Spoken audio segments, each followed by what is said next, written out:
What is Yevskis, everybody? Welcome back to another episode of the GxGamerCast. We're on episode 196 of my little gaming show where once a week I just has to talk about video games, whether new video games that I'm playing today, old video games that I grew up with, it doesn't matter.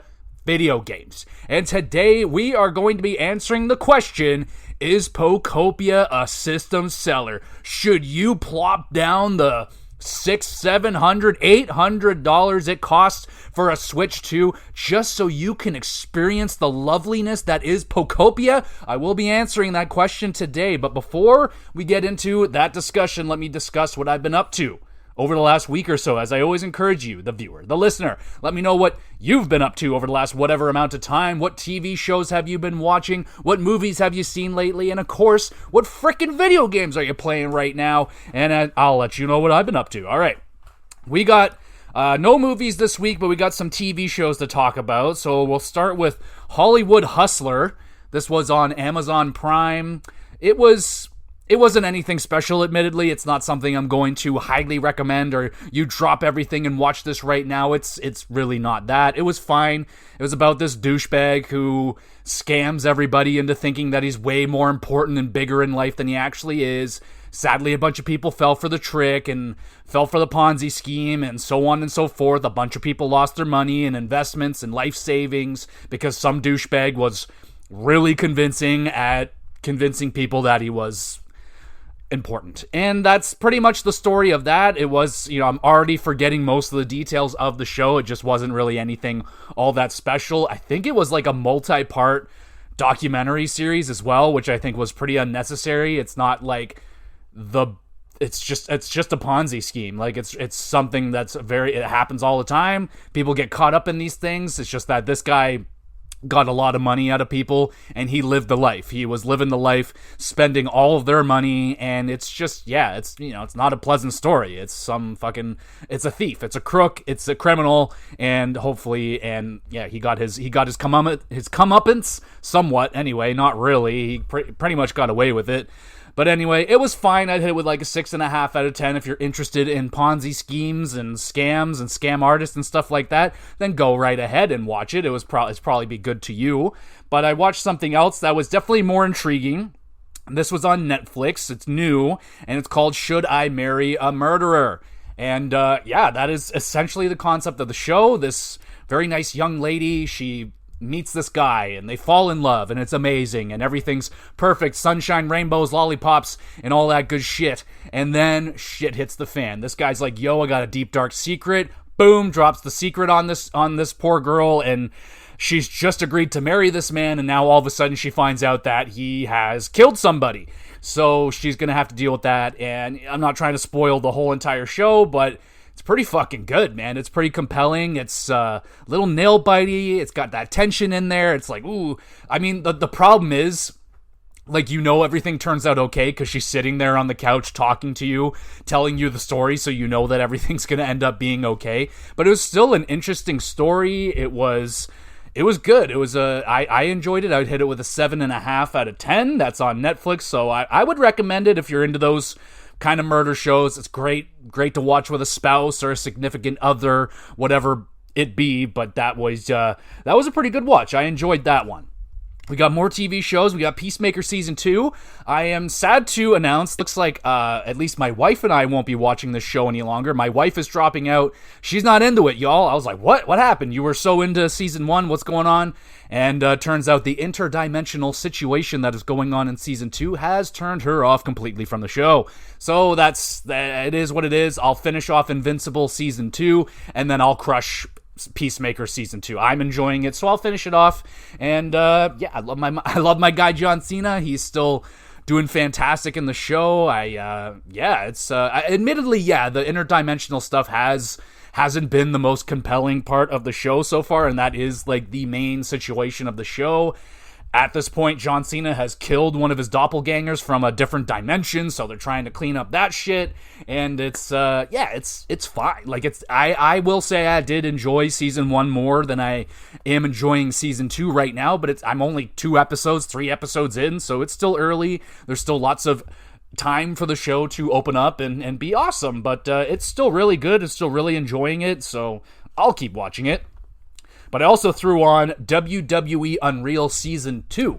So this is the behind-the-scenes show. If you haven't heard of it, it's like, tell me that this show existed like 15 years ago, I'd call you crazy, because it is essentially, it's ripping the Band-Aid off the whole entire industry that is professional wrestling entertainment.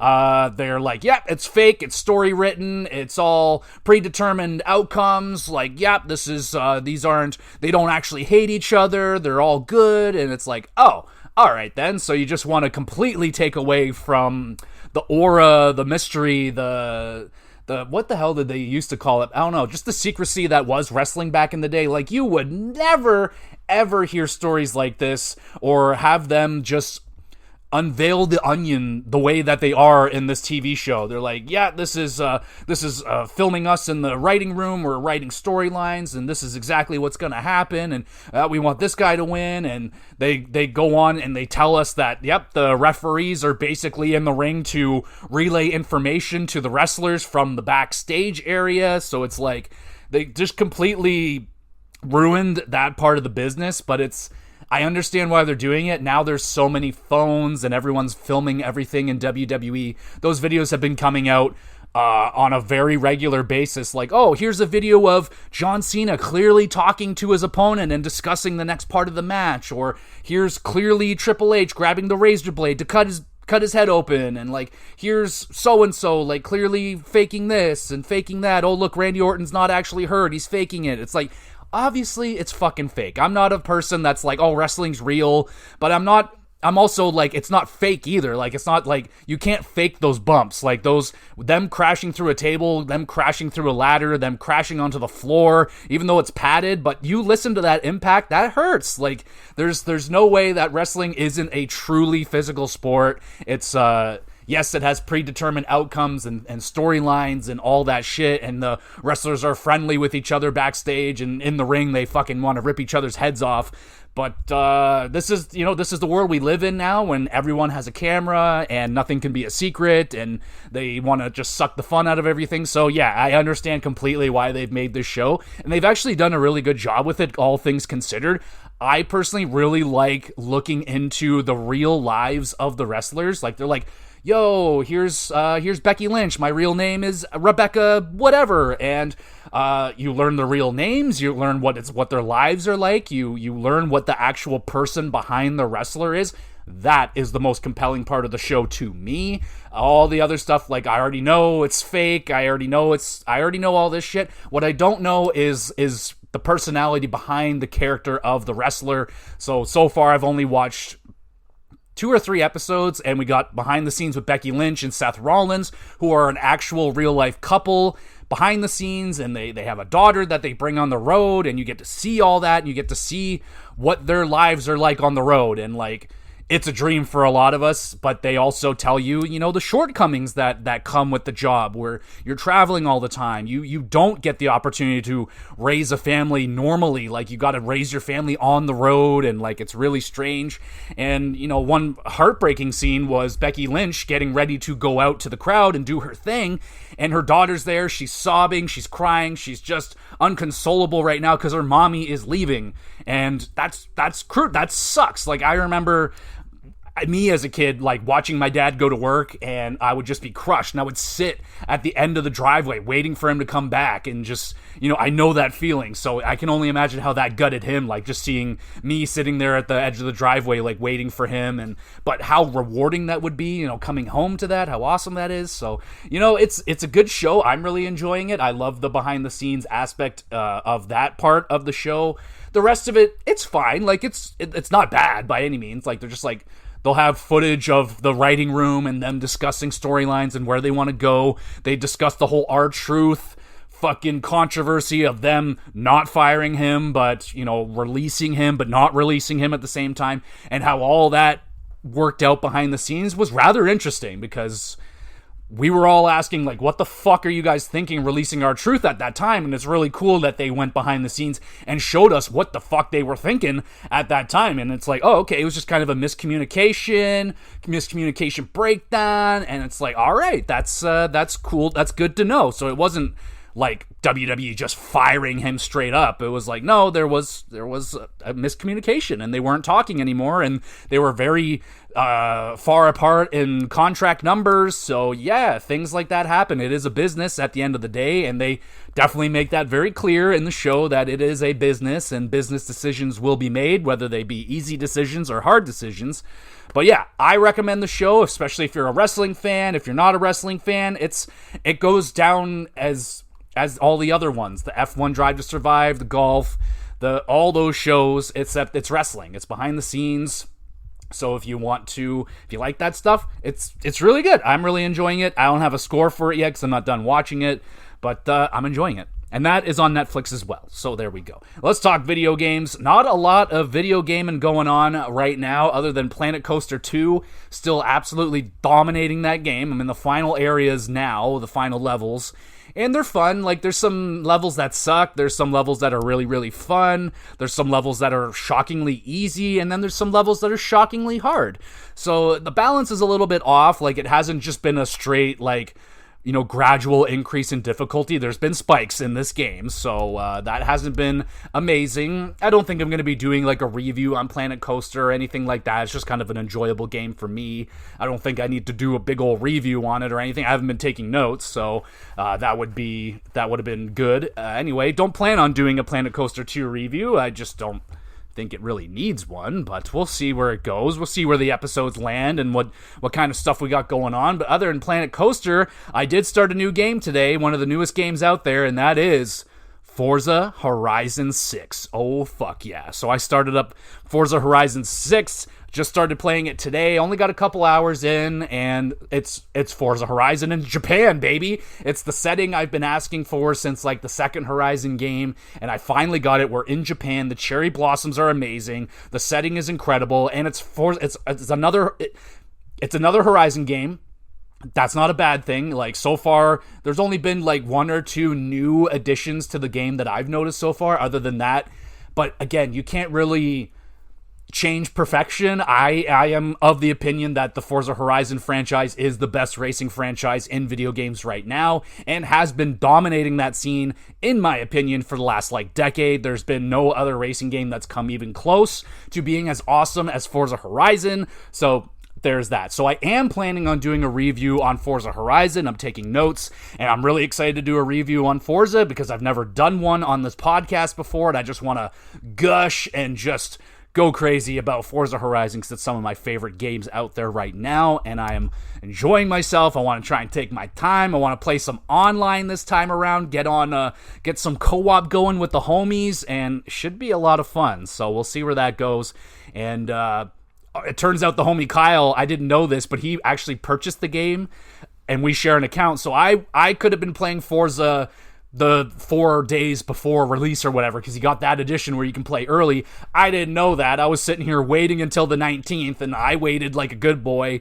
And yeah, it turns out I could have been playing it. My homie Kyle is already like level 124. He's already way ahead of me. So I'm like, oh shit, dude, like, I would have been good to know that, but all right, it's now I know. So now I have the season pass, I got the car pack and all that shit, so I am excited. This is awesome. I know the DLC will be coming, and the DLC is always really awesome in the Forza games, so I am excited. Speaking of excited, the homie Luke / Jesse, I don't know whose computer it was or is, but came through big this week, dog. The homies have donated not a brand new, but it's their old gaming PC, but it's new to me. And bro, they donated me a gaming PC for the pod, for my general use, and I am over the moon. It is massive. It is the biggest computer I've ever had by at least twice the size. I feel they gave the homies, Luke and Jesse, they gave me a computer before. I feel like this one's twice the size. I can't wait to set it up. I do have to wait a little bit. I have to wait for Amazon to get my desk and my chair, so I getting the whole the computer gamer setup is going to be there. I'm excited, man. I haven't been PC gaming in probably over 10 years. I don't even have access to my Steam account anymore, which really sucks, so I lost a lot of games there. But I'm excited to jump back into Steam, get the Steam games, get the Steam summer sale, which I'll be a part of this time. And, oh, buddy, this is going to be very exciting. Mods and all that shit, bro. I can't wait. It's not top of the line, brand new PC by any means, but Luke said that he was running Battlefield 6 on this PC, so that's powerful enough for me. I mean, that's fantastic. I am beyond excited. So thank you so much for that donation, and don't get your ideas going now. I'm not accepting donations. I don't need that. I'm plenty fine. I got plenty of video games to play. I am fine. And yeah, so I'm good. And the homie Jesse wants to donate a monitor to the show, so he might be sending me a monitor. Again, just an abundance of thank yous for the extreme generosity, which is phenomenal. I'll have to repay you guys somehow. I'll shout you out on this podcast, and I'll do my best, but holy crap, that is awesome. So I now have a gaming PC, which is absolutely amazing. So I'm over the moon, and fuck yeah. So there we go, everybody. That's everything I've been up to. Let me know what y'all have been up to. Hit me with game recommendations, movie recommendations, TV show recommendations. You know how it goes. I love a good recommendation, so hit me up, and let's get into it, y'all. Let's answer the question. Is Pokopia worth buying a Switch 2 for? Let's get into it.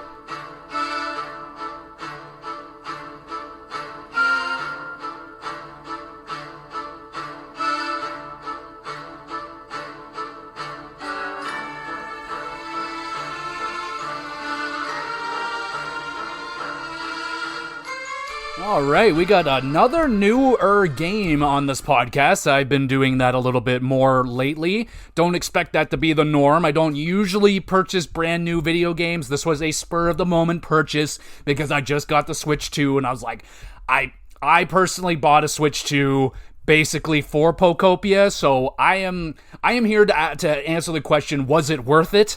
And we'll be doing that. So I'll take a look at some of the best games available to you on Switch 2 right now. We'll do a full review of Pokopia. We'll go through all the graphics, the sound design, the gameplay, and we'll give it a nice score and wrap it all up, and then we'll answer that question. But here I am. I bought a Switch 2. Thankfully, I bought my Switch 2 when I did because the price just went up. So hopefully you got your Switch 2 before the price hike. But even if you didn't, at least they're offering up a pretty decent bundle to go with it. You can choose one of 3 games, Pokopia, Donkey Kong Bonanza, and I think Mario Kart World, which are arguably like the 3 best games on the system right there. So you get to choose one of those, which is, I wish I had that bundle available to me when I purchased mine. I didn't get a bundle. I just got the regular Switch, and I purchased a couple of Pokemon games to go with it. So yeah, so we got Pokopia here. Pokopia was a game that I didn't know anything about until maybe a month before it came out. That's when I heard about Pokopia, and I'm like, oh, okay, so it's like a simulation-y game, kind of Harvest Moon, kind of what's the Animal Crossing, a little bit of that, a little bit of Dragon Quest Builders, which personally I've never played. I really, really want to. I've had it installed on my PlayStation for so long, I don't actually own it anymore. It was a PlayStation Plus thing. It's no longer on the service, so it's gone, so I missed the chance. So I'm going to have to get Dragon Quest Builders at some point, but that's not what we're talking about today. We're talking about Pokopia, which released on March 5th, 2026, I do believe. Yes, March 5th, 2026, developed by Game Freak and Omega Force, published by the Pokemon Company, Nintendo, of course. But I've never heard of Omega Force. Let me just take a quick look and see what they are known for. Do they have any game? They have Dynasty Warriors. That's interesting. Okay, so they've been, oh, wow. So this is like the Dynasty Warrior people. All right, that's cool. We know Game Freak. They've been responsible for the Pokemon games for over 20 years now. They've been doing their Pokemon thing for quite some time. So it's a new game. And like I said, I didn't know a damn thing about it until I was doing the Metacritic episode where I was predicting Metacritic scores. I heard of this Pokopia game. It tickled my pickle. I'm like, oh, fuck yeah, that is my kind of game. I grew up on The Sims. I grew up on Harvest Moon. I fucking love those games. So the second I heard there was going to be a Pokemon game of that style, I was all in. I was like, oh, fuck yeah. I had zero intentions of purchasing a Switch 2 for this game. Then the game dropped, the reviews came out, people were going nuts. I was like, holy shit, this is, we're at a critical mass right now. And admittedly, the release of Pokopia made my purchase of a Switch increase 50% at least. I was 50-50 buying a Switch 2, and easily Pokopia knocked me off that fence onto the side of buying said Switch 2. So I will, again, I keep kind of going around in circles here. We'll answer that question in a moment. But yeah, so it came out. We're fucking here. Let's get into this. All right, so the intro of this game, you awaken as a Ditto, and Ditto is a Pokemon I've never personally thought of very much, but what a perfect decision to use Ditto in this form, because Ditto can transform into anything it wants to. It can replicate and copy anything, so it's just so smart, so good. What a really brilliant decision, and they're using an original 151 Pokemon, so that tickles my pickle. I grew up on the original 151. I owned the original 151 in card form, and so that's special to me. And Ditto, admittedly, was never my favorite Pokemon, but I never disliked Ditto. I think Ditto was exactly what Ditto was. He was a normal-ass type Pokemon that really didn't have a lot going on, but the concept of Ditto is fucking cool as shit, and you get to see that throughout this game. So anyway, you're playing as Ditto. You find a lonely Tangrowth who lives on a wasteland of an island, and your goal is to bring back life to this island. Like, you show up, it is literally a fucking wasteland. Everything is dried out. All the trees are dried out. The grass is dried out. It's just a desert out there. It's dry. It's gross. It doesn't look very appealing at the beginning of the game, but once you start bringing life to the island again, it's just like, oh fuck, this is really nice. This is good. So you find this old lighthouse where there's a bunch of challenges that need to be doing, and some people, I don't know who's inside this rocket. I actually know, but I'm pretending I don't know right now. But there's some mystery people inside this. We're thinking they're humans, and this world is devoid of human. There are no humans anywhere. There's barely any Pokemon. Like, you are lucky you found this Tangrowth in the cave, because there's so little amount of Pokemon in this world right now, because it's basically been abandoned by human civilization. They just, like, you show up, there's dilapidated buildings, there's half-finished this, there's leftover that. Like, it's just, okay, this is like an incomplete world, and they essentially hand you the keys to this world, and like, do what you wish with it. Now, the game is going to show you all the mechanics. We'll discuss that in a moment, but man, the way that they show you the mechanics in this game is beautifully done. Nice and smooth, nice and easy, just fucking brilliantly done. You're constantly learning new things in this game, and it's showing you a new mechanic. Like, every corner you turn, there's like, oh shit, I can do this? Like, oh fuck. So, yeah, it's, like I said, they call them a simulation-y game. So, you know, you can kind of do whatever you want. It's kind of an open world. There's not really a lot of action going on. There's no combat necessarily or anything like that. It's some people call them girl games. I highly disagree with that. I mean, I've played them. I know other males that play these kind of games too. I mean, the homie Kyle, he bought a Switch 2 and purchased Pokopia. So did he. I think he also was convinced to purchase a Switch 2 because he was anti-Switch. He was, I am not buying this console. I am boycotting this console. It's expensive it's overly expensive for no reason. The games are ridiculously overpriced. They never go on sale, so on and so forth. All the usual complaints that Nintendo fans have, but guess what? They always bite the bullet and they end up diving into the newest Nintendo thing, and then we go through the same cycle over and over again. No sales, fucking lack of games, but it doesn't matter. We got Pokopia right now, and that's all that matters. So that is the concept of the game. You're this little Ditto. You'll get some powers and stuff like that to kind of terraform the terrain to your liking, and it is special. But before we get into the gameplay, let's discuss the graphics and the overall performance of the game, because now we're on new hardware. So how does the game perform on said new hardware? Fantastically. Absolutely fantastically. I got zero complaints in terms of stuttering, no crashes, no stutters, no frame rate drops. Wait, maybe there was a frame rate drop or two, but I can't even really think if there was. Definitely not to the level that it was annoying me or taking away from the game, like taking away from my experience. I had zero problems with terms of performance with this game. It runs beautifully on Switch 2 in both styles. I played it handheld. I played it docked, so admittedly you can't play it very long in handheld mode. You got maybe 2.5 hours if you're lucky to play Pokopia on the Switch 2's battery life, which is not very good. We'll discuss that another day when I'm ready to do a Switch 2 review. We'll talk all about that. But I had zero complaints with that in terms of performance. It runs great on Switch 2. And graphically, what are we looking at here? Well, it's not like the craziest looking game by any means. It's not going to, make your jaw hit the floor. It's not going to make you go, oh, wow, like this is amazing. I don't think it's necessarily pushing the Switch 2 to its limits by any means, but it's a very cute, colorful art style.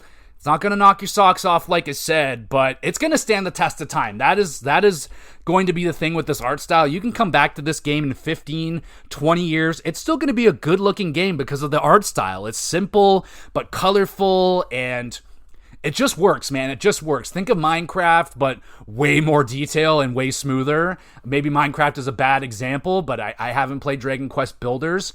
But it is similar to that of Minecraft because the whole world is made out of blocks. Everything is a cube. Everything's got a little block and little blocks and different kind of blocks. So that is how the world is built.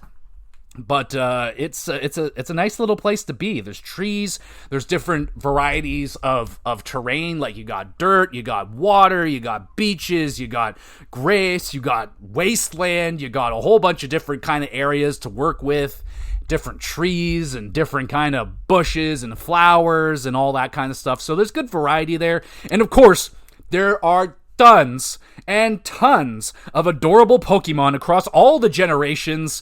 It is great. So you got Pokemon from Gen 1. You got probably, I'm not very, very familiar with the newest Pokemon, but I imagine you got some new Pokemon. I noticed Pokemon from numerous generations. I'm like, oh, fuck yeah. I don't know how many Pokemon are in the game exactly. I can definitely confirm there's over 260 of them because that's how many I've seen, and there's still more. So I'd say there's probably well over 300, 350, maybe 400, maybe even more Pokemon than that. I have not caught them all. That is something I've never been able to do in a Pokemon game, is in fact catch them all. That's not necessarily what you're doing in this game. We'll discuss that, but basically you're building them habitats, and you want to build all the habitats and collect all the Pokemon. That's you're not battling them, you're not doing any of that, so don't get your hopes up. That's not what this game is about. If you want that, you're gonna have to get a different Pokemon game. I think it's called ZA or whatever the hell. You can do a little bit of battling in that one, I'm pretty sure. But anyway, the Pokemon are adorable. They look obviously exactly like the Pokemon. They're the right heights, they're the right sizes, they move, they're so fucking cute. Oh my god, they're so cute. Every single Pokemon is so freaking cute. Oh, they make little noises, they freaking talk to each other, they're interacting with each other, which is some of the most adorable stuff I have seen in gaming in a long time, man. And they also give you a camera so you can capture these moments live when they're happening. Like, I've taken dozens of pictures of sleeping Pokemon and Pokemon chasing each other and just playing with each other. It is so freaking cute. There is definitely no lack of cuteness in this game. It is out of control. The EVs, like, come on now. There's so many adorable Pokemon. I wanted to do, like, a top 5, but there's too many. There's just simply too many. There's way too many adorable Pokemon in this game, and it really made me enjoy the Pokemon that I maybe don't like all that much, that are like maybe useless Pokemon in the Pokemon world, but in this world, every Pokemon is on equal playing grounds. I mean, they do things, certain Pokemons, like they have little abilities and stuff like that. We'll talk about it. But man, they're just all so cute, and they come up to you and they're giving you stuff, they're praising you, they're like, oh, I love you so much, I just wanted to tell you, and you're just like, okay, it's all right, just breathe, and they're like, oh, I just needed to tell you that, and then they fuck off, and then it's just the cutest freaking thing, man. I absolutely am enamored with all the adorable Pokemon. Even the big scary ones are adorable, like Tyranitar, who is like my favorite Pokemon. I flipped my shit when I figured out I can get Tyranitar, and I got him as soon as I can, built him his freaking habitat, and I'm like, yo, Tyranitar, you're moving into my house, dog, like, come live with me, we're living together, it's amazing. And he's just like, what's going on? And we're hanging out, and it's awesome. And it's like, oh man, it's absurdly cute. It should be illegal how cute this game is. Arguably the cutest thing I think I have ever seen in this game was Magikarp, the fish Pokemon, the useless fish Pokemon.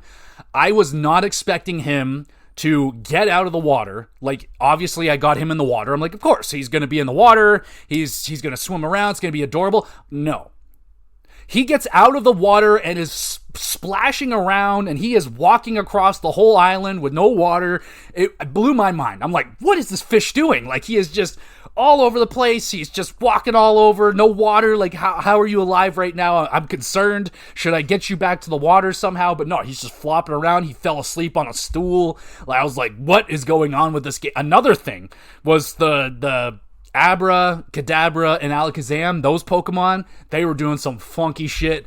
At one point, late game, I'm flying around, and I am in the middle of nowhere, flying on this island, and I look up, and there's an Alakazam floating above my head, and I'm like, what the fucking fuck are you doing up there? Like, that is not where that's not where I left you. What are you doing up there? And he's just doing his own thing, just floating around the world, and like, yeah, dude, these Pokemon, well, they're not out there doing like fucking like doing objectives and shit like that, but they're out there, they're living their little lives, they're napping, they're playing with each other, they're interacting. It feels like a live world. Like, it feels interactive, it feels like you're a part of something living. It's nice, man. They did a really good job with everything there. I think that was just very well done. Very happy. This game makes you very happy, unlike Celeste, which I talked about last week on the Indies episode. That game made me, if I had any hair, I would have fucking ripped it out, but oh my god. So, thankfully, Pokopia is not on the level of Celeste in terms of angering you. I never got even a slither of anger. Maybe a little bit when I was trying to build something that was a little complicated to build, and you're like, I just want this to fucking go here. That's probably the maximum you're going to get angry in this game. This game just breeds happiness. All it is happiness, positivity, fucking good vibes. It is absolutely delightful. I can't get over it. So I love the presentation. I think graphically it's gonna stand the test of time. Yeah, it's not the best looking game today, but that game is going to still look good. It's going to be very playable. 15, 20 years from now, fucking stamp it. Fucking, I will stand by. I'll put $5 on that right now. This game's gonna still be good looking to Nintendo fans for a long time to come. So I really dig the art style. That is dope. Let's talk about the soundtrack. So there's no voice acting in this game. None of the Pokemon talk to each other like with real voices or anything. They do talk, like they have speech bubbles and text speech and all that shit, but there's no voice acting in this game. There's none of that. So I don't know if that's how can I really call that a negative, because the way the game is built, how would there be voice acting? There's nothing but Pokemon, and Pokemon only say their own names, right? So maybe they could have had that. Like, maybe I think that would have honestly gotten very annoying very fast. Like, say you got Squirtle, and he's just going, Squirtle, Squirtle, Squirtle, ha, Squirtle, ha, and you're just like, fuck, dude, just enough. So I can see where that decision was made to not have the Pokemon like announcing their names over and over again, though. So I'm good with that. I think the no voice acting makes a lot of sense here. It is what it is, but the soundtrack is delightful. It is so chill and vibey, and just, I love the remixes of the Pokemon tunes that they have done, like the Pokemon Center theme. They've just kind of wow, what's that flute called? Pan flute? Is that what it is? There's a lot of pan flute in this game. I think that's what that instrument's called. It's delightful, man. It is absolutely delightful. It reminds me of Ron Burgundy playing his little flute, but I don't know. I'm pretty sure it's flutes, but regardless, the soundtrack in this game is delightful. It's vibey. It goes perfectly with the vibe of the game, where you're just exploring, you're just building some shit, you're just vibing with some Pokemon, you're just building habitats, it's just, the soundtrack goes with it very nicely. Now, this is admittedly a excellent podcasting video game. It's a great game to put a podcast on in your ear on the background, because again, like I said, there's no voice acting, there's no real things you got to be listening for in this game, so you can throw on some music. You can, if you're not enjoying the music from this game, which I think is good, I personally would put on a podcast in one ear, and then I would have one ear available for the game, so I can hear the Pokemon interacting with each other, I can hear the game. But I also was able to throw on hockey games while I was playing this game. It's very versatile that way. It's not this hardcore fucking I need the fucking reaction time of a super duper athlete and all that shit. No. It's a very chill, very calm game, so you don't have to worry about that. You can sit there and watch your favorite TV show while you're playing a little Pokopia, watch some sports, watch some wrestling, you know what I'm saying? That's the kind of stuff I was doing while playing Pokopia. I obviously had my moments where it was just me and Pokopia. We spent many hours together just vibing, and once I got enough of the soundtrack and the sound effects, we were good. And speaking of the sound effects, some of the sound effects can get a little repetitive and annoying, so again, this is why I believe they didn't put any voice acting or any voices on the Pokemon necessarily, because I think that would have gotten annoying, because there are some sound effects that you hear over and over again that can be a little bit annoying. Now, what I'm thinking of particularly is when you're at the Pokemon Center, you're on the PC, and say you purchase a lot of things from the PC, it makes the same dun dun dun dun dun dun dun over and over every time. Every purchase you make, it makes that sound. That got hella annoying. Like, I had to turn the volume all the way down just so I wasn't annoying my wife to the point she might divorce me, so I didn't want that to happen. So I turned the volume down. This is an oddly loud game. I find Nintendo very loud. Like, I gotta crank my TV way down to almost mute for it just to be acceptable. Like, it's way too loud for some reason. Obviously, these are things you can change in the settings, so this is by no means a negative. It's not taking away from the score of the game or anything like that. It's just rambling right now. But yeah, there were some sound effects that got a little bit annoying. There was some repetitive stuff that was not my favorite. But yeah, dude, the soundtrack, they do sound really cute. Most of the sound effects are really cute, especially the Pokemon interacting with each other stuff. It's all like, I can't explain it. They're just fucking sound effects, and they work. So that's that. So now we can get to the meat and potatoes of this pod. We can get to the gameplay now. So like I said, it's basically Minecraft meets Pokemon. The world is made out of thousands and tens of thousands of different cubes. And like I said, there's all these different kind of cubes, and you collect the cubes. You can collect, you can collect dirt.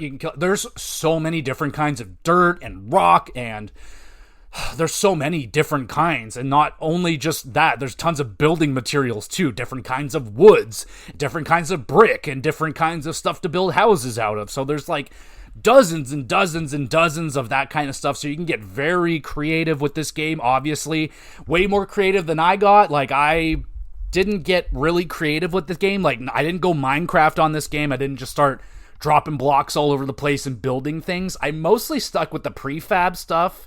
I did build a couple of houses on my own, but they were way more tedious to build than fun to build, so I just decided to do prefabs for the most part. But anyway, you got a lot of different cubes to do. So like I said, you do play as Ditto in this game, and he has the ability, or she, or whatever the fuck it is, I don't know, but it has the copy ability, so it can copy moves from Pokemon to help out fixing up the land, and you're learning these things as you go. So the game very slowly brings you along, like, okay, here's this mechanic, all right, here's explained, this is how you use it, here's an example, here's a objective for you to use said mechanic on, so you learn it.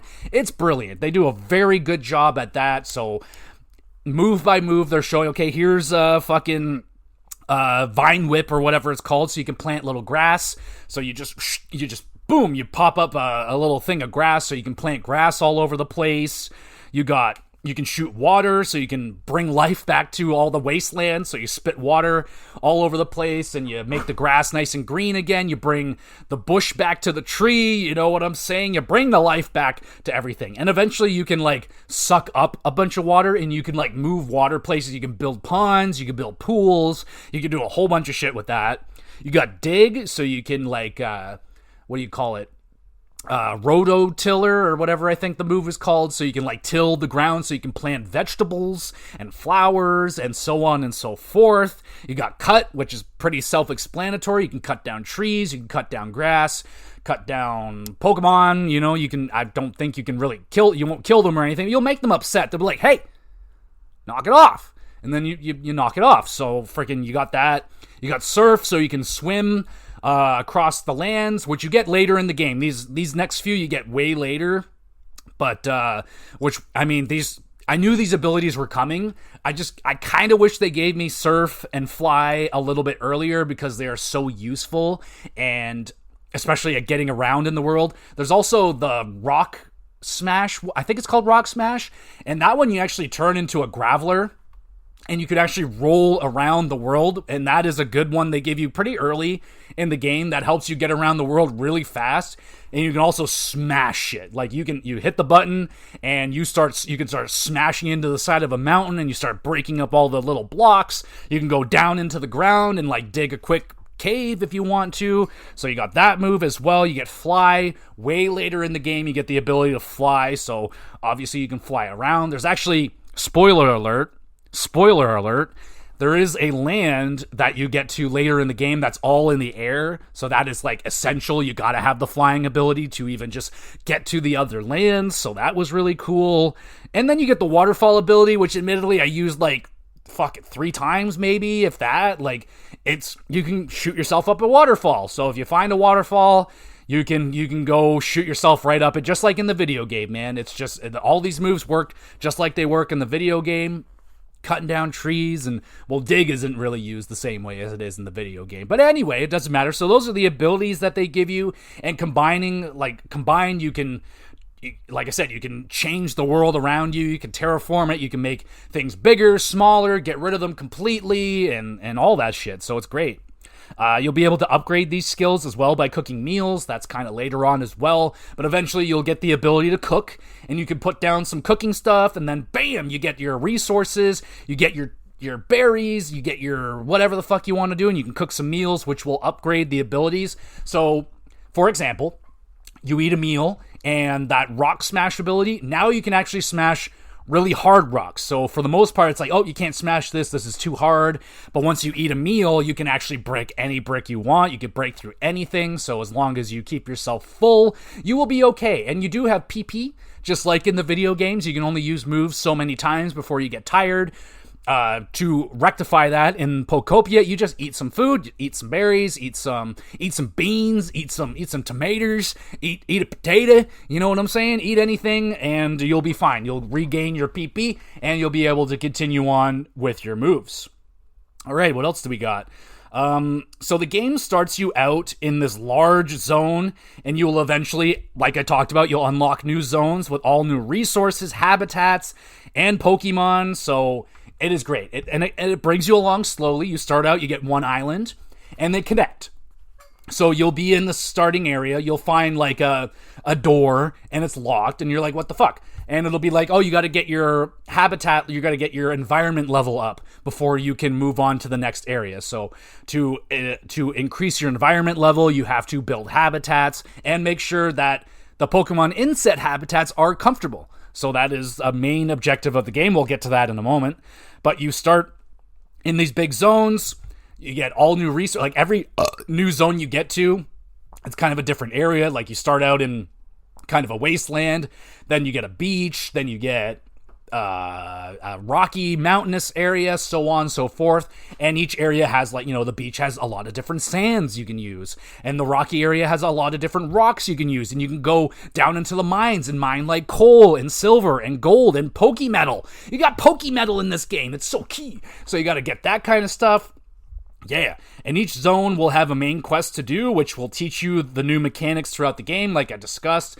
So you obviously have objectives to do. Pokemon will come up to you and be like, hey, can you help me out with this thing? Can you use your ability to build me this? Or whatever. Tangrowth will always have something going on for you, like, hey, we need to build this, so fucking figure it out. Or you're going to need to find this Pokemon to help you out with this, so here's the habitat you need to build, so go build it and you'll be fine. But the main goal, the main objective is that lighthouse.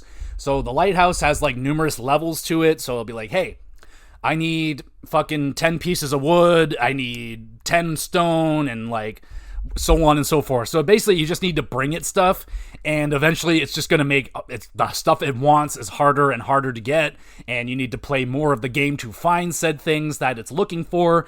Like I got up to one thing and I was like, where the fuck is, like, I needed paper. I was like, where the hell is paper? I can't find paper anywhere. Where's the paper at? And I was trying to think of ways, like, how can I make paper? I'm like, well, maybe if I cut down a tree, take the logs, and then go to a Pokemon with a specific type of cutting. Maybe they can like finely cut it, and like, no, I was overthinking it way too much. This game is way simpler than that, so don't worry about that. You can create, a main thing you're doing is creating a variety of habitats to entice different Pokemon to move in. So when you start, like I said, it's just you and Tangrowth. That's it. There's you and Tangrowth. So you have to start out making very simple habitats that are just simply made out of grass. You plop down 4 little grasses, boom, there's a habitat. And they can get very complicated. So they can be as easy as 4 little pieces of grass to as complicated as you need to make a whole kitchen with a working stove and countertop and this and that, and it's got to be placed specifically. And yeah, there was only one habitat that I actually had trouble with, and that was one of the very last habitats you have to build. Tangrowth will make you build him a habitat, and that fucking thing was hard. That was like random. I had no idea. Like, I just randomly got it at some point, and I'm like, sick. But yeah, the habitats, there's like, I don't know if there's hundreds, but there's dozens. There's dozens and dozens and dozens of different habitats to build, all different types. Like, you got beachside ones, so you got to put like a fishing rod near water with a stool, and that'll, boom, there's a habitat. And like, give it 5-10 minutes, a Pokemon will appear. You go over to it and you interact with it, and bam, there's a Pokemon that will pop out, or a Pokemon might be wandering around it and be like, oh, this is a nice place, I wonder if I'll move here. You go talk to it, and boom, it moves in. You're like, oh, fuck yeah. And then from there, you can modify their habitat. So it'll give you like a little box to show you, okay, this is the area that is the habitat, so everything within it will count towards the habitat. And Pokemon, you can go up to Pokemon and be like, yo, dog, how's your comfort level? And they'll be like, oh, I could use a toy, or I could use some food, or I would love some relaxation, so give them a bed or something like that. And speaking of all that, you can craft a ton of shit in this game. So you can I don't even know where to start with this one. So with all the resources that you gather, the metals, the wood, the rocks, so on and so forth, you can build to your heart's content. Like, anything you can think of, this game probably has it. Game Boys, chairs, couches, TVs, kitchens, bedrooms, fucking gaming, whole gaming system, gaming fucking areas. You got, I don't even like power. There's so much to build. There's so much to build, and there's so much variety. Admittedly, I might have built the picnic basket 1,000 times in this game, because every Pokemon is hungry and you gotta feed them. So I just build them picnic baskets, fill the picnic basket with a bunch of food, and they're generally good to go. But admittedly, there's some things you're going to be building a lot of, and some things you probably will never build. You can also purchase new recipes, so you'll learn recipes from just playing the game. You're like, oh, I just came up with a brilliant idea. I'm gonna make this log bed, and you're like, oh, that's fucking cool. And then you can buy new recipes at the Pokemon Center. So you go to the PC, and you can fucking buy shit from the store every day. They'll have new items every day, and you can buy new carpets, you can buy new tiles, you can buy vegetables, you can buy flowers, you can buy new furniture, so on and so forth. Like, there's so many items you can make. And it doesn't work like Minecraft necessarily, like, or maybe it does, I don't know. But you have to have resources to build said items. So if you want to build this log bed, you got to have 3 sticks, and you got to have some wool or something like that. So make sure you have your resources, and bam, you can make as much shit as you want. And yeah, it's pretty in depth, man. There's a lot of furniture items, and it's really awesome. All right, so what else we got? We got some Pokemon in this game have special moves that are needed to make buildings, create resources, or just to be freaking awesome. So, for example, some Pokemon have like the building ability, so you can build houses, you can build little habitats for them, so you can like buy a pre-made habitat from the store, which is like basically like a little hut or like a little mini house, and they get a little bigger. You can get like full-size houses. Some of them are like big 2-story houses, like with multiple rooms in it. And obviously you can just build your own houses from scratch. They give you all the pieces to build roofs, and like really complicated roofs, like impressively complicated roofs. I'm like, damn, I can't build that. So you can make your own houses. Like I said, I find just pre-making the house, use the pre-made houses are way easier and will save you a lot of time. but you need some special Pokemon to do things. So say you build this habitat and it's like, oh, you need a Pokemon with the build ability, you need one with the crush ability. So to do that, you must build numerous habitats to entice numerous different types of Pokemon to come to your island. And you can look it up. You have the Pokedex available to you where you can look up the Pokemon. You can find out what they like. You can find out what parts of their habitat they want, like what kind of food they like, what kind of toys they like, all that kind of shit. So they have all that information. If you ever lose a Pokemon, this is really cool. If you ever lose a Pokemon, like you can't find them at their habitat or they're just can't find them, you can just use honey. You can go to their habitat that they live at, drop some honey down, boom, they pop right up. They're like, what's that smell? Oh my God. Is that honey? I love honey. So there's that.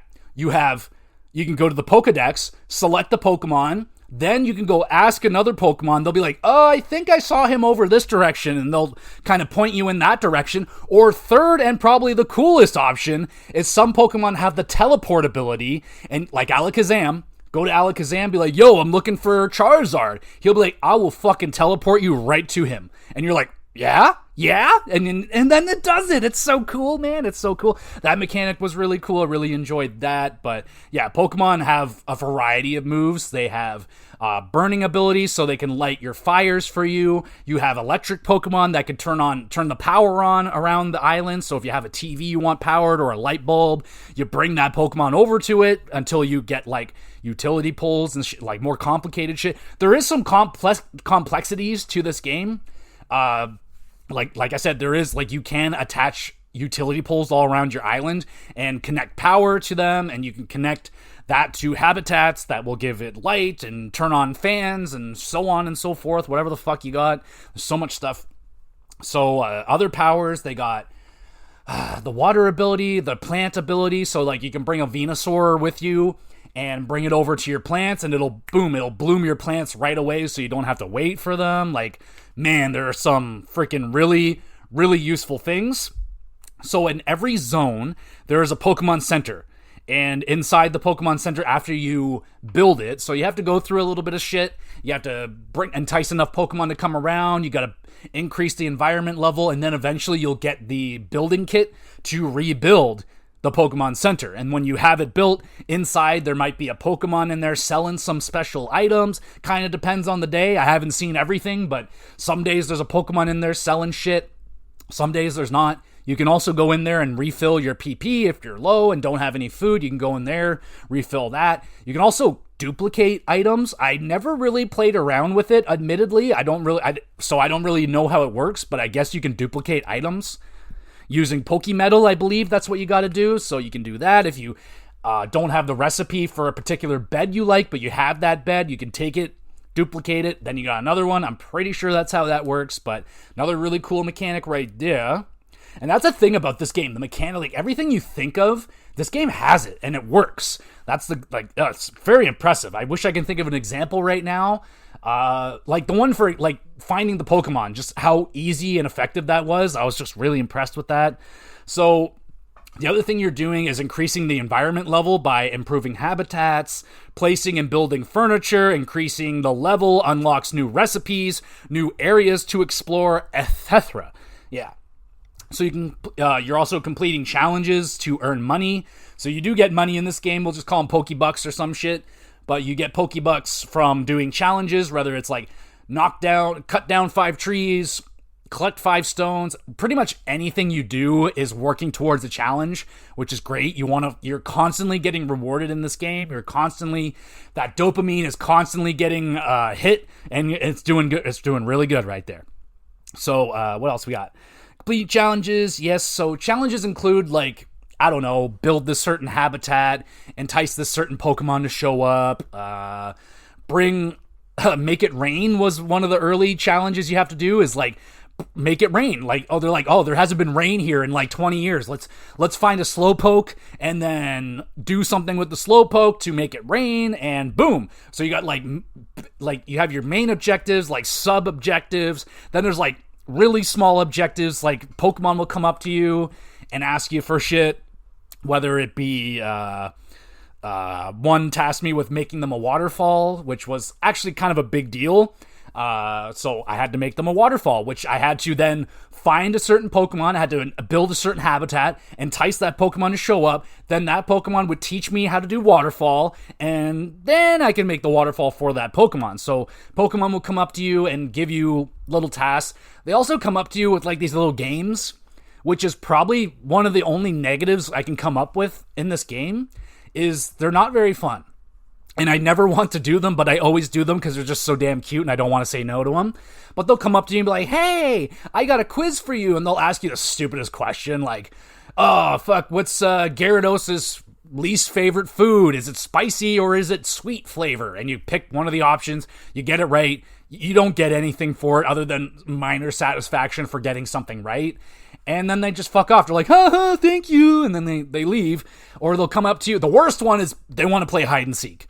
That's the only one I'll say no to. I do not want to play hide and seek with you. It sounded fun, but in actuality, it is not fun. All they want you to do is make it to the Pokemon Center without being seen by certain Pokemon. And it's annoying, it's not fun, so they definitely could use some work on that.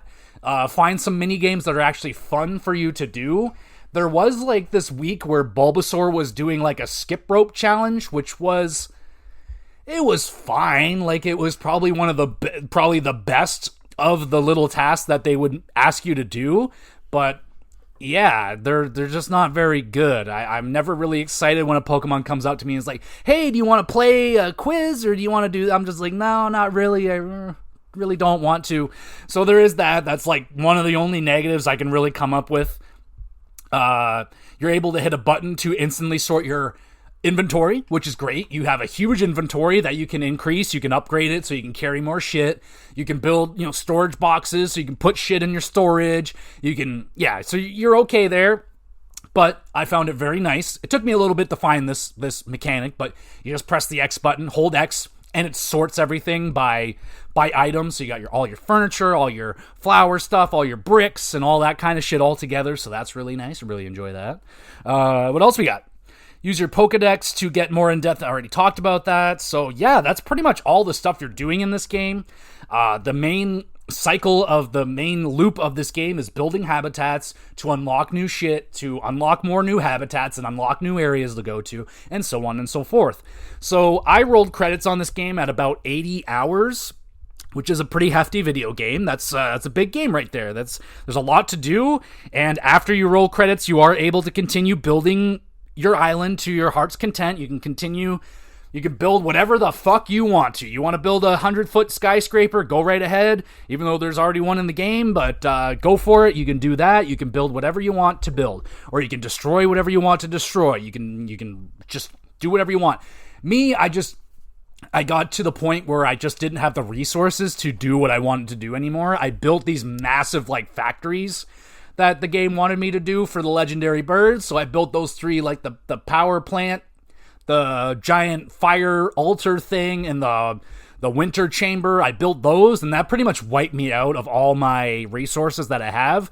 Like, I was struggling to find gold. Like, I couldn't find much gold in the game anymore. There wasn't much iron that I can find. The Pokemetal got really hard to find, and so on and so forth. So I was kind of limited with what I can build after that point. So, I don't know. Like, unless you know of a really good cache of where gold is, which I imagine you can look it up and find stuff. I had to do it a few times.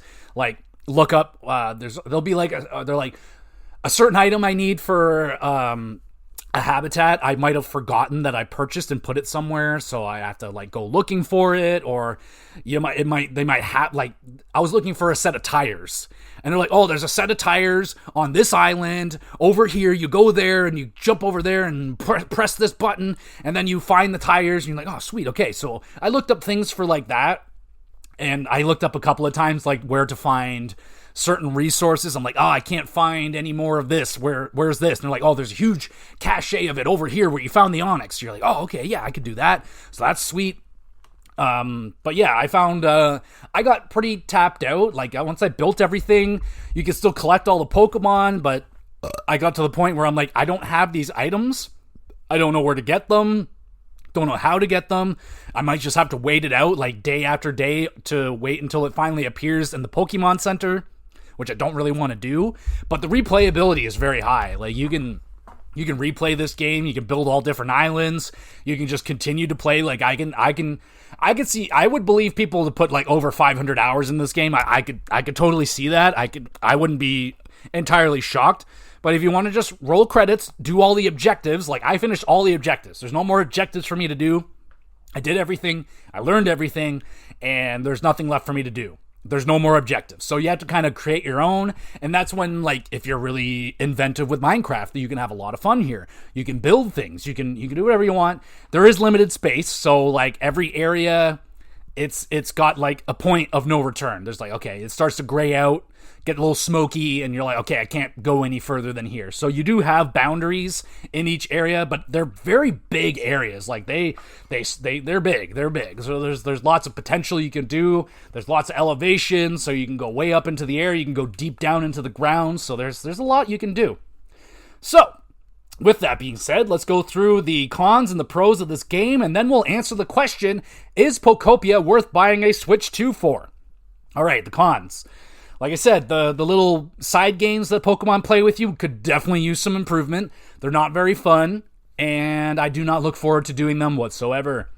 Other than that, that's all I have for cons. Pros. Tons of cute Pokemon to find and interact with. Awesome. Addicting, relaxing gameplay.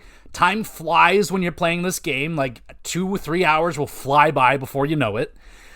Great teaching of the mechanics in this game. I love the pacing. It's just constantly getting rewarded. You're constantly learning something new, constantly getting shown a new mechanic that can just like change the whole outlook of your world. You're like, whoa, I can do this now? You're like, shit, that's crazy. You got cute art style, chill music that I think fits the game perfectly. You're constantly getting rewarded and praised. Like Pokemon will come up to you and just, I already said this, but Pokemon will come up and be like, I love you. You're so awesome. And then they walk away and it's just so cute. So with all that being said, I'm giving Pokopia a 9.5 out of 10. Oh shit. So a 9.5 out of 10. Take that with a grain of salt. I am a massive Pokemon nerd. I love Pokemon. I can't get enough of it, and I love simulation games. Love them. Capital Love. Love them. So this is a very much so me game. So with that being said, if you are in the criteria that I fall under, huge Pokemon fan, love games like Minecraft, Harvest Moon, Dragon Quest Builders, games like that, I think Pokemon Pokopia, am I going to say it? I think it's worth it, dog. I think it's worth it. 80 hours, you can come back to it and play it as much as you want. It's just absolutely, I cried. I also cried during this game. When I rolled credits, I cried like a little baby. So I got attached to this game, like very, very, very, very, very much so. I got attached to this game and all the Pokemon and Pokemon. Let me try and do a top 5 favorite Pokemon in Pokopia right now. We got Charizard. We got Tyranitar. We got Blastoise. We got Magikarp. We got Jolteon. Let's go Jolteon. I like that. That was one of my favorite challenges to do in the game was the EV challenges. So you get this island part that you can name it whatever you want. I called mine the Republic of Riblet. My cat's name is Riblet, so I named it after Riblet. And that area you can really, that is basically your blank slate island, and you can do whatever the fuck you want with it. So that one was really fun. But there you meet Eevee, and Eevee has these 5 or 6 challenges you have to do, and they're quite challenging. And each one gives you an item that will let you build a habitat for the Eevee evolutions, which are incredibly popular Pokemon. So yeah, I obviously had to collect them all, and I built them their own little house, and they all live together. It's adorable. I fucking love it. It's so cute. So yeah, so what else I want to do here is I just want to quickly go over there's only 3 games that have a higher Metacritic score and is a Switch 2 exclusive. So there are other Switch games that are rated higher than Pokopia, but they're available on other systems, so you don't necessarily have to buy a Switch 2 for it. So the only other games that I feel are console selling worthy is you have the Zelda upgrades, obviously, Breath of the Wild and Tears of the Kingdom. Now, I already played both of those games. I have no real intention of buying the upgrade and doing that again. Not right now, anyway. I have Zelda games I haven't played yet, so I can't go back and replay those 120-plus hour games before I play Wind Waker and all the handheld ones and shit like that. So, I'm not worried about that. So, you do have the Zelda remakes. Other than that, there's Donkey Kong Bonanza, which I don't know how much of a console seller that is, because, when the game came out, it was hot, but I haven't heard a damn thing about Donkey Kong Bonanza since it came out. No one's talking about it in a legacy format like they are with games like Mario Odyssey and Galaxy. It's people still talk about Mario Galaxy and Mario 64 for that matter, and fucking Mario 3 for that matter. And I just don't think Donkey Kong Bonanza has that. I think it's kind of a come and go game. It was here, and then it was gone as fast as it was here. It's a game, I'm going to play it. I'm going to get that game eventually. I'm going to love it, and I'll go crazy about it, more than likely. But anyway, back to the task at hand, the question at hand. Should you buy a Switch 2 right now for Pokopia? And the answer is yes, with an asterisk. I mean, it all depends. If you don't like Pokemon, obviously you're not going to go out and buy a $700 console just so you can play a game that you don't even like. So it all comes with a grain of salt, you know what I'm saying? Everyone's different, but from my experience as a Pokemon fan and a fan of these kind of games, this was a game that I am happy that I bought the Switch 2 for, and I'm happy I bought it when I bought it because the price just went up, and that sucks. And it's only going to go up again. It's not going to go down. It's not going to stay where it's at. It's going to go up again. I can guarantee that. So if you are on the fence now, there's probably no better time than right now to go out and buy a Switch 2 because they're only going to get more expensive.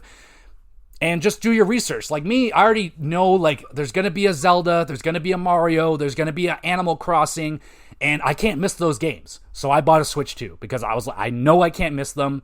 I can't miss an Animal Crossing now because I love Pikmin. Pikmin, I can't miss Pikmin now. So yeah, there's must-play games. They're not here yet. Like I said, the only must-plays are Donkey Kong Bonanza, Pokopia, and arguably the Zelda games if you haven't already played them. So there's that. If you haven't gotten a Switch, and you've now the Switch 2 is here, now do it. Absolutely do it. It's fully backwards compatible, so you can play all the old Switch games on it. That would be a brilliant move. So if you don't have a Switch 1, absolutely buy a Switch 2. Absolutely. I'm loving it so far. It's a great little console. It is expensive, so be ready for everything to be expensive, from the games, the controllers, the accessory. Everything is expensive when it comes to Nintendo, and they rarely go on sale. So there is that, but me being one of the cheapest person I know, and I'm here and I'm dealing with it, I'm able to find deals. I got my Switch 2 on sale. Don't ask me how, that's a secret. And I got my games on sale. Don't ask me how, it's a secret. My mother-in-law works at Walmart, so I get the Walmart discount. That's my secret. And so yeah, I can do that. If you could do that too if you know someone that works at Walmart. Anyway, that is the episode, everybody. Should you buy a Switch 2 for Pokopia? My answer is yes if you love Pokemon and simulation games, because it's one of the best ones I've played. Is that the best Pokemon game I've ever played? So people have brought this up because Pokopia is the highest Metacritic rated game in the Pokemon franchise. It's the highest at 89, I think it's sitting at on Metacritic. And that's wild to me that Pokemon Gold didn't review higher back in the day, because that's a 10 out of 10 Pokemon game. That's perfect. And so is it the best Pokemon game on the market? It's very different. It's unlike any Pokemon game I've played before it, that's for sure. I could definitely say that. I can't compare them to the other Pokemon games because it's not like those Pokemon games. Nothing like it. Has nothing to do with the mainline Pokemon games. You're not battling for gym badges, you're not trying to be the very best and all that shit. It's a completely different spin on Pokemon, and I'm in love. In love. So it's probably my favorite Pokemon franchise right now, right behind the mainline Pokemon games, because they've just kind of been going downhill. I'm really excited for the newest one. Hopefully it brings it back to life a little bit. Then I really like the Arceus games, like Pokemon Arceus, Pokemon Legends ZA. Really enjoy those as well. So, and there's Pokemon Pinball. That shit was fun. That shit was fun on Game Boy Color. I remember that. That was a good time. And Pokemon Stadium. How can we forget about Pokemon Stadium, Pokemon Snap? Ooh, there's a lot of good Pokemon games out there, but I can definitively say this is arguably a top 5 Pokemon game of all time. I can definitively say that. I will give it that. It is in my Pokemon top 5 for sure, and it's winning. It's winning a lot of awards right now in my Xyz. It's in a lot of categories right now, so I'm very excited to see if it can hold on and be my game of the year, because I'll say it right now, it's my game of the year. Pokopia is my game of the year right now, and I've played some bangers. Haven't played a lot of new bangers, but I played some bangers. And this is at the top of my list right now. And we're still got about half a year left, so there's a long time and a lot of gaming that's going to happen between then and now, or now and then. So we'll see if Pokopia will stand the test of time and be my game of the year. But as it is right now, game of the year, very happy. I bought a Switch 2 for it.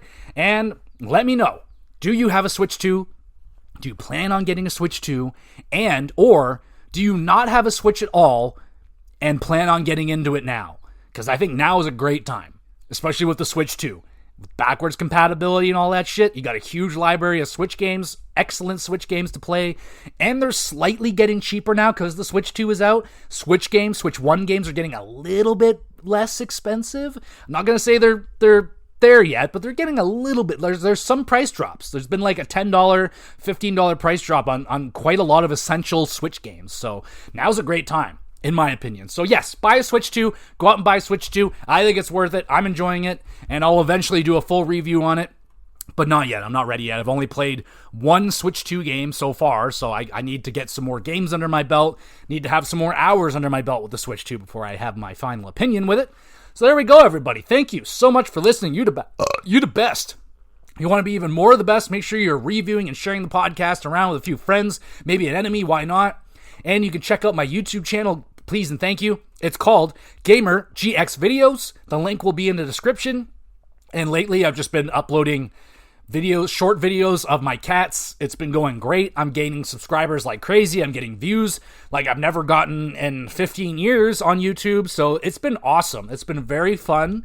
Been really enjoying just putting up cat videos. And it was just a thing I wanted to do anyway, just to create memories. I just wanted to create memories, put them on YouTube, so then I have memories of my cats on YouTube, and it'll be there hopefully forever, and other people can enjoy it too, so why not? It's a win-win.